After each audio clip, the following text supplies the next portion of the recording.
அதாவது பொதுவாகவே ரிஷபராசியை சேர்ந்த உங்களுக்கு டிவி பார்க்குறோம், சினிமா பார்க்குறோம் அப்படிங்கிறத விட அந்த சினிமாவில் நாம் வரணும், அந்த டிவியில் நாம் நிகழ்ச்சி பண்ணணுங்கிற ஆசை இருந்துட்டு இருக்கோம் இல்லையா? அந்த மாதிரி ஆசை உள்ளவர்களுக்கு அந்த ஆசைகள் பூர்த்தியாகக்கூடிய வாய்ப்புகளை மிக மிக அமைப்பாக கொடுக்கக்கூடிய ஆண்டாக தமிழ் புத்தாண்டு அமைய போகுது. அயல் நாட்டு பயணங்களை கொடுக்கக்கூடியது, சொந்த வீடு, ஆடம்பரமான வாகனம் கொடுக்கக்கூடியது. சொந்த வீடு அல்லது குடியிருக்கிறதுக்கு ஒரு வீடு அப்படிங்கிறத விட வாடகை வருமானம் வரக்கூடிய அளவுக்கு கட்டிடங்கள் அமையக்கூடிய பாக்கியத்தை இந்த தமிழ் புத்தாண்டு கொடுக்கும். இன்னும் சொல்ல போனோம் அப்படின்னா கௌரவ சொத்துன்னு இருக்கு இல்லையா?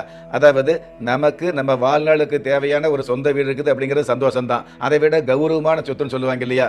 ஊட்டி, கொடைக்கானல் போன்ற மலை பிரதேசங்களில் மிகப்பெரிய ஒரு சொத்துக்களை வாங்கக்கூடியது, அதன் மூலமாக உங்களுக்கான ஒரு கௌரவத்தை ஏற்படுத்திக்கிறது. இந்த மாதிரியான விஷயங்கள் எல்லாம் இந்த தமிழ் புத்தாண்டில் நடக்கக்கூடிய பாக்கியத்தை நிச்சயமாகவே கொடுத்துட்டு இருக்கோம்.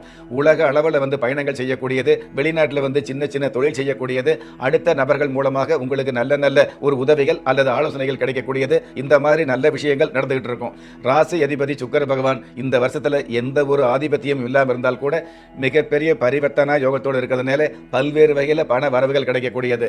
கடந்த காலங்களில் ஒரு தொழில் ஆரம்பிச்சு, ஒரு வியாபாரத்தை ஆரம்பிச்சு அதுல வருமானம் இல்லாமல் கவலைப்பட்டிருப்பீங்க இல்லையா? அந்த மாதிரி உள்ளவர்களுக்கு, அதாவது ஒன்றுக்கும் மேற்பட்ட தொழில் அல்லது ஒன்றுக்கும் மேற்பட்ட வியாபாரங்கள் அமைஞ்சு அதுல மிகப்பெரிய லாபங்கள் கிடைக்கக்கூடியது. தீபஜோதியில் இல்லங்களிலும் உள்ளங்களிலும் பவித்திரம் பரவட்டும்.